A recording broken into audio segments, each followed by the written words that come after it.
जय हिंद। देखें, हम लोग अभी कूलॉम्स लॉ पढ़े थे कल, ठीक है। तो आज हम लोग पढ़ेंगे कूलॉम्स लॉ का एप्लीकेशन क्या है और कूलॉम्स लॉ का क्या यूज़ है, इसके बारे में हम देखेंगे। तो चलिए, कूलॉम्स लॉ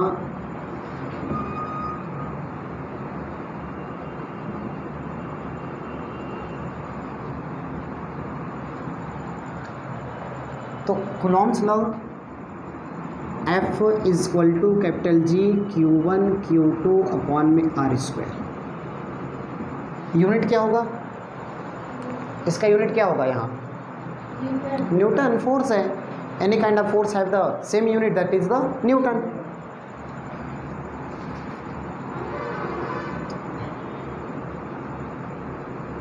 और कल हम लोग थोड़ा सा, हाँ, यहाँ कंपैरिजन हम देख लेते हैं। Comparison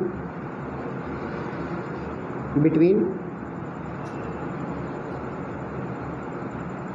Coulomb's law and Coulomb's, एक मिनट, इलेक्ट्रोस्टैटिक फोर्स कर लेते हैं। कूलॉम्स फोर्स को ही इलेक्ट्रोस्टैटिक फोर्स कहते हैं ना, कूलॉम्बिक फोर्स या electrostatic force. Comparison between coulomb, एक मिनट, electrostatic force, electrostatic force and gravitational force.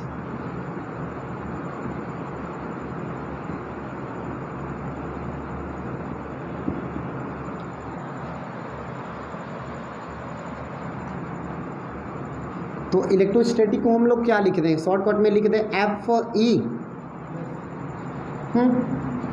चलिए, एक तरह यहाँ FG पहले लिखते हैं, इधर FE लिख देते हैं।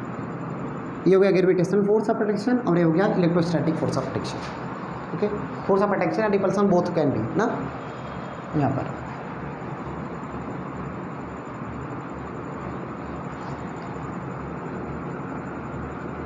ग्रेविटेशनल फोर्स, जी मैंने लिख दिया सफिक्स में। ग्रेविटेशनल फोर्स किसकी वजह से काम करता है? मास की वजह से। तो लिखेंगे it is mass dependent. Gravitational force is the mass dependent. तो मैं लिख देता हूँ डायरेक्ट, ग्रेविटेशनल फोर्स नहीं लिखता हूँ, आप अपनी कॉपी में लिख लीजिएगा FG। हम शॉर्टकट में लिख देते हैं FG। FG is the mass dependent, mass dependent, while FE is the पहला पॉइंट।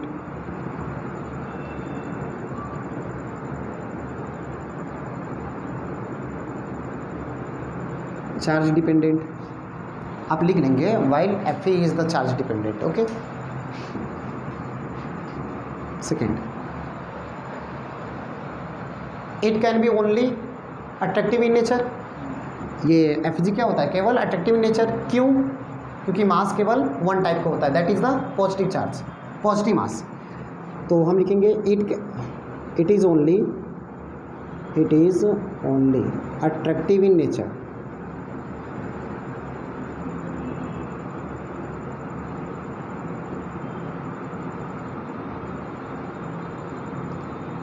क्या लिख दिया? Attractive in nature. अच्छा ठीक है, अट्रैक्टिव इन नेचर। ये क्या होगा बताइए?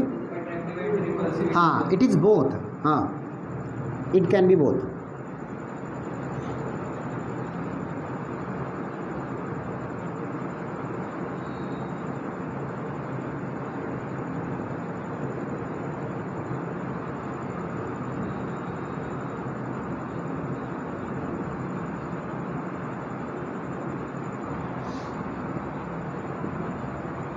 नेक्स्ट बताइए FG और कोई इसका?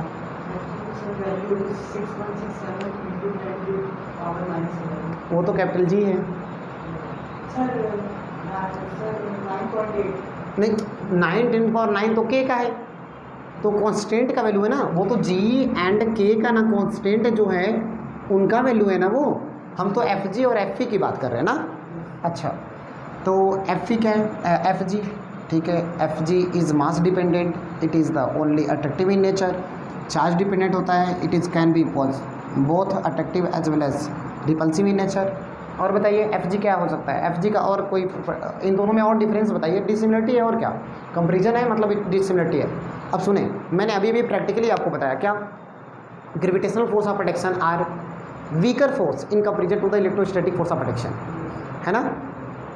Electrostatic force of attraction is not only strong, it is very much stronger than the gravitational force of attraction.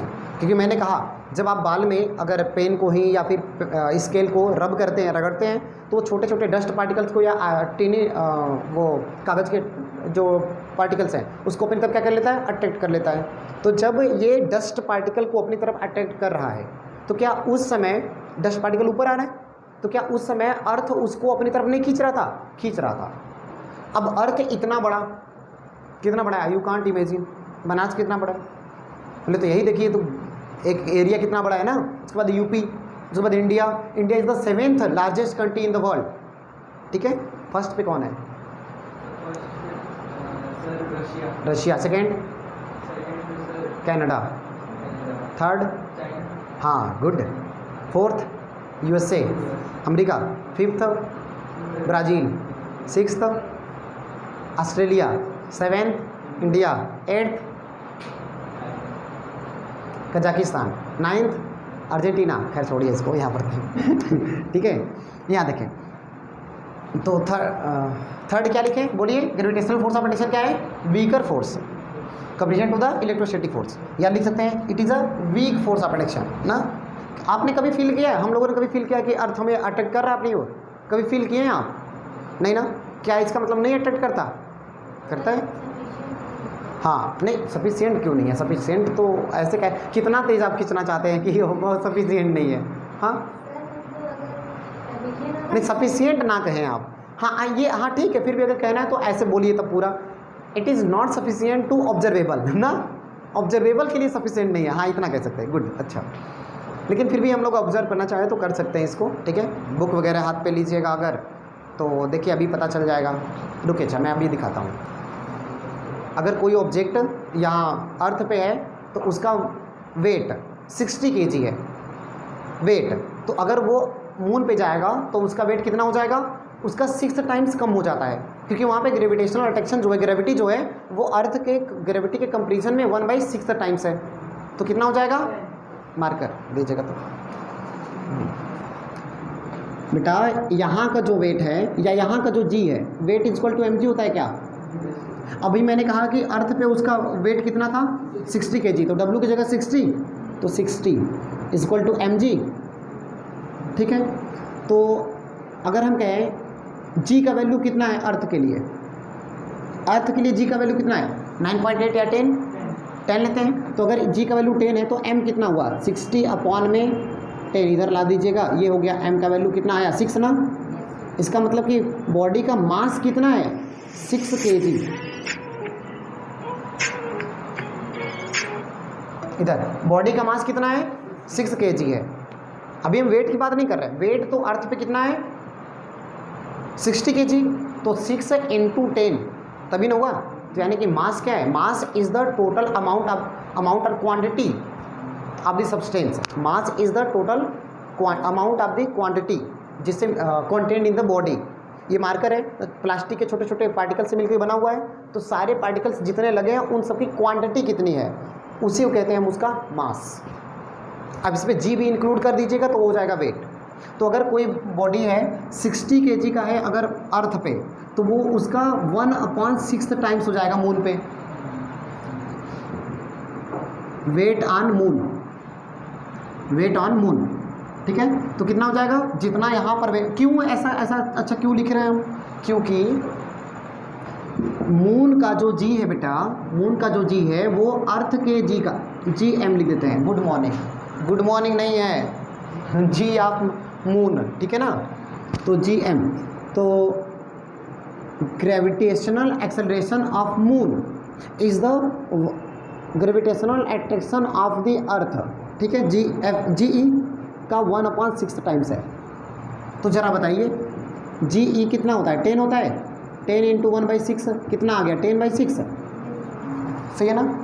तो अब बताएं आप कि अर्थ, अब अगर वेट कहें मून पे तो WM इक्वल टू क्या लिखेंगे?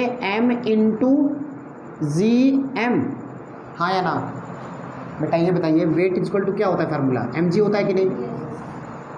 अब मून पर निकाल रहे हैं तो यहाँ पे लिखेंगे मून और यहाँ पर लिखेंगे मून, मास तो कहीं भी चेंज नहीं होता ना, ये तो मालूम ही होगा, पढ़ा ही होगा, पढ़ते पढ़ते जीवन बीत गया है।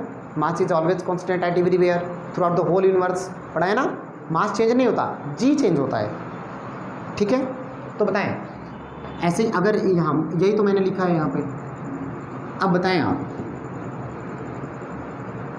ये मास, बॉडी का मास कितना था? 60। हाँ, मास जो है 60 kg नहीं है, वो 60 पूरा वेट था ना। तो या तो फिर आप यूँ कह दीजिए कि उसका वेट जो है जी का वैल्यू आप यहाँ पे रख दीजिए, और ये क्या है, मास है 6 है, मास 6 है ना, अभी तो निकाले थे पीछे, मास 6 है, ये 6 से क्या गया, कहाँ है, ये वेट है तो 6 से कटेगा कितना आएगा, 10 आएगा ना, ये 10 आएगा, 10 kg, ठीक है ना। तो अगर कोई ऑब्जेक्ट है 60 kg उसका मास है अर्थ पे, तो वो मून पे कितना हो जाएगा, 10 kg ना, 6 तो मास होगा ना, 10 kg का होगा। तो इसका मतलब क्या है कि अगर बॉडी, देख लीजिए m का वैल्यू कितना था, 6 था ना, तो m का वैल्यू 6 है, अभी निकाले थे, पता है ना कैसे, अभी तो निकाले थे। तो और gm का वैल्यू कितना आया है बेटा जी, ये तो मालूम है ना, W = mg, W हमने क्या बोला था, 50 kg है, तो यहाँ m × g 10 हो गया, 0 0 कैं, एक मिनट, 60 बोले थे ना, हाँ 0 0 कैंसिल, m = 6 नहीं आया, तो मास 6 है, तो मास कहीं पे भी चेंज नहीं होता। ये मास कहाँ का 6 है, मून का कि अर्थ का, अर्थ का, लेकिन मून, हाँ अर्थ का नहीं, अर्थ पर बॉडी का, लेकिन वही मास है मून का, मून पर भी बॉडी का वही मास होगा, क्योंकि मास चेंज नहीं होता। अभी जितने पार्टिकल से मिल करके बना हुआ है, मैंने ये शर्ट पहन रखा है, इसमें 6 बटन है यहाँ पे लगे हुए हैं, मैं मून पे जाऊँगा तो ये 6 बटन मेरे साथ नहीं जाएगा, क्या यही रह जाएगा, नहीं ना। फिर तो क्वांटिटी ऑफ द ऑब्जेक्ट्स वो चेंज नहीं होगा, वेट चेंज होगा। तो कितना हो जाएगा, बॉडी बताइए, 10/6 है, बताइए कितना आया, 10 kg। यानी कि अगर लेट से कि अगर मेरा वेट मून पे 60 kg है, तो अगर अभी आप मुझे अर्थ पे अगर मेरा वेट 60 kg है, अगर अभी आप मुझे मून पे ले जाइए रॉकेट यान से, बल्कि मुझे खिलाते पिलाते ले जाइए, और वो घड़ी वाला वो होता है ना मेजर करने वाला वेट मशीन, उसको उसी पे बैठे हैं, खड़े हैं उसी पे, अब जाइए, अब मून पे जाएंगे तो 10 किलो बताएगा। इसका क्या मतलब है, हमारा हाथ पैर यही रह गया का, नहीं 10 किलो कैसे हुआ फिर आखिर, है कि नहीं। वही मशीन यहाँ पर कुछ और बता रहा था, 60 kg बता रहा है, अब मून पे जा रहे हैं तो वो 10 kg बता रहा है। इसका मतलब क्या, हमारे बॉडी ऑर्गन्स तो कुछ यही रह नहीं गए, इसका मतलब वहाँ पे जी कम है, और आपको बहुत लाइट फील होगा, बहुत हल्का फील होगा, ठीक है ना, और बहुत ही मतलब एक अजीब सा फील होगा, बहुत अजीब लगेगा, वो अच्छा नहीं लगेगा आपको, बता रहे अभी कैसा लगेगा, अभी बता रहे हैं। तो और आप जैसे यहाँ पे चल रहे हैं ना, वहाँ पे ग्रेविटी नहीं है, तो अब जैसे आप अगर यहाँ पे चल रहे हैं, एक एक पैर आगे कदम कदम से ऐसे चल रहे हैं, वहाँ पे you will just like jumps like as a frog, मेंढक की तरह दोनों पैर साथ साथ उछलेगा। मून पे सबसे पहले किसने पहला कदम रखा था, नील आर्मस्ट्रॉन्ग, सबको पता है। दूसरा बताइए, नहीं अब बता रहे कि सुनी का, दूसरा उनके साथ में 2 लोग गए थे, एक नील आर्मस्ट्रॉन्ग गए थे और एक उनके साथी एक और थे, नाम बता रहे अभी, वो दोनों लोग साथ गए थे, उनका नाम था, उनके साथी का नाम था बज एल्ड्रिन, बज एल्ड्रिन। तो चाहे एल्ड्रिन पहले उतरे चाहे वो उतरे, कोई तो उतरेगा ही, ठीक है। तो पहले नील आर्मस्ट्रॉन्ग उतरे, तो कभी कभी कुछ लोग पोस्ट वगैरह कर देते हैं कॉमेडी में, जोक में, चांद पे पहला पैर किसने रखा, नील आर्मस्ट्रॉन्ग ने, तब दूसरा किसने, तो नहीं रखा होगा, पहला रखा तो क्या पहला याने में रह गया का दूसरा भी रखा हुआ ही, ये मजाक की बात हो गई, लेकिन सच में दूसरा किसने रखा, उन्हीं के साथी कहते, ठीक है, अपोलो 11 मिशन में। तो अच्छा यहाँ देखें, तो हम हाँ यहाँ आते हैं। अब कैसा, अगर ग्रेविटी आपको ना, ग्रेविटी बहुत कम होगा तो आपको कैसा फील होगा, जैसे आप कभी बाइक पे बैठे हैं, बाइक स्कूटी बैठे हैं, और भाई बहन मम्मी पापा कोई भी अगर स्कूटी राइड कर रहा है, चला रहा है, ठीक है ना, अगर रास्ते में ब्रेकर आ गया, अब बिना ब्रेक मारे चढ़ा दिए, तो क्या होता है, हम बैठे तो सीट छोड़ के ऊपर होता है कि नहीं होता है ना। अच्छा, कभी वो मैदागिन में टाउन हॉल वाला झूला, बड़ा वाला झूले हैं, हमें तो डर लगता है, हम नहीं झूल सकते, नहीं ना, नहीं झूले हैं, कोई बात नहीं फिर। तो जैसा उस समय फील होता है ना, या चलो एग्जांपल लाइट वेट फील होता है ना। हाँ लाइट फील होगा बड़ा, या कभी हाँ कभी वो एलिवेटर से क्या बोलते हैं, वो एलिवेटर को क्या बोलते हैं वो हिंदी में, जो ऊपर ले जाता है मशीन भाई, लिफ्ट में कभी नीचे आए हैं आप उस वाले लिफ्ट से? ये जैसे स्टेशन पे लगा रहता है रेलवे वाले, उसकी बात नहीं कर रहे हैं, जो बॉक्स की तरह लिफ्ट हायर वर्टिकली चलता है, उसको एलिवेटर बोलते हैं। तो उस एलिवेटर पे उस लिफ्ट उसको बोलते हैं, एलिवेटर इसको बोलते हैं, जो लगा होता है यहाँ पे। हाँ ठीक है ना, हाँ अपार्टमेंट जो लगा होता है वो लिफ्ट है ना। तो उस लिफ्ट पे अगर आप गए होंगे तो जब नीचे उतरते तो कुछ हल्का फील होगा, ऐसा लगेगा। छोड़ो अगर नहीं, ये भी बता दो एकदम सिंपल सा एग्जाम्पल, क्या छत पे जाइए और छत पर से कूदिए नीचे, तो जब छत छोड़ें और ज़मीन पर पहुँचने के पहले बीच में जैसा आनंदानुभूति होगी ना, जैसा मज़ा आएगा ना, वैसे ही फील होगा जब जी आप पे काम नहीं करेगा या फिर बहुत कम होगा तो। ठीक है, लाइट वेट फील होगा आपको। प्रैक्टिकल इज प्रोहिबिटेड, करना नहीं है। ठीक है ना। क्या हुआ गुरुजी के, कौन कहा था हाथ पैर तोड़ के आ गए, कौन कहा? गुरुजी कह रहे हैं। हाँ, आधा जीवन बीता मेरा जेल में। इधर देखिए बेटा, यहाँ आते हैं तो हाँ, तो ये अब बताइएगा, जब अर्थ इतना बड़ा हो करके, इतना बड़ा अर्थ है, फिर भी हम लोग तो इमेजिन भी नहीं कर सकते अर्थ कितना बड़ा है ना। पहले तो इंडिया कितना बड़ा है यही नहीं पता, इंडिया ही नहीं घूमे पूरा, भले हम बाहर नेपाल वगैरह घूमे हैं, लेकिन फिर भी इंडिया कितना बड़ा है, पूरा इंडिया का तो अभी घूमे नहीं। तो पूरे वर्ल्ड को, पूरे अर्थ को आप कितना बता सकते हैं कि कितना बड़ा है, ठीक है ना। तो इतना बड़ा अर्थ होकर के छोटे से पार्टिकल को अट्रैक्ट करने में इनेबल नहीं है, मतलब अट्रैक्ट नहीं कर पा रहा है, जबकि ये मार्कर इतना छोटा सा खींच ले रहा है। इसका मतलब मार्कर का फोर्स अर्थ के, पूरे अर्थ के फोर्स की वजह से जो फोर्स लग रहा है उसकी से बहुत ज़्यादा है ना, तभी ना इतना छोटा सा मार्कर और इतनी बड़ी अर्थ नहीं खींच पाया, और ये खींच लिया उस पार्टिकल को। इसका मतलब क्या है कि इसके थ्रू जो फोर्स लगा है वो अर्थ से लगने वाले फोर्स से बहुत ज़्यादा है, ज़्यादा ही नहीं बहुत ज़्यादा है, सही है ना। इसलिए electrostatic force is much stronger than the gravitational. तो gravitational force is the weaker force.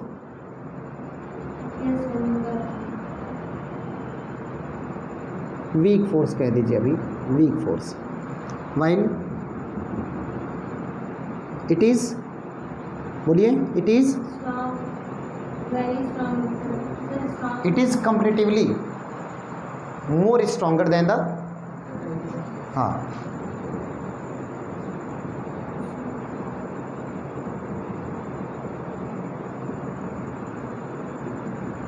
F G लिख दूँ, ग्रेविटेशनल फोर्स को एफ जी लिख दूँ ना, कि इससे बहुत ज़्यादा है। और बताएं इसमें एफ जी में और क्या है, एफ जी का और एफ ई में क्या और डिफरेंस हो सकता है।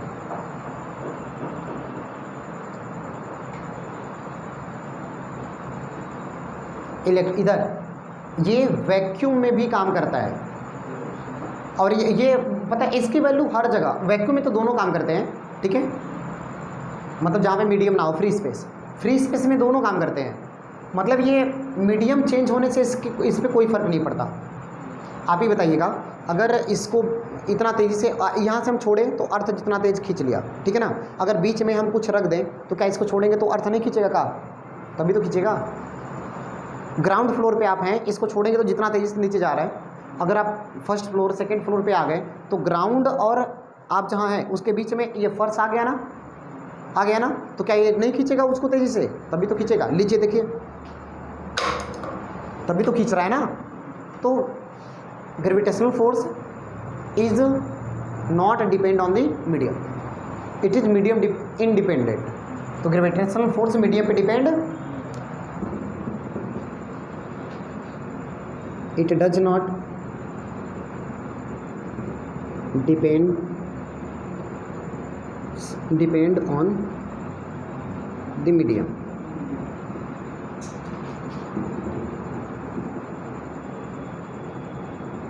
It is medium dependent.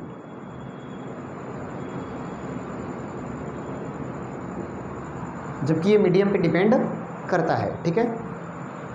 और कोई रीजन, और कुछ बताइए इसमें दोनों में डिफरेंस। मास डिपेंडेंट है, हो गया। एफ ये भी है।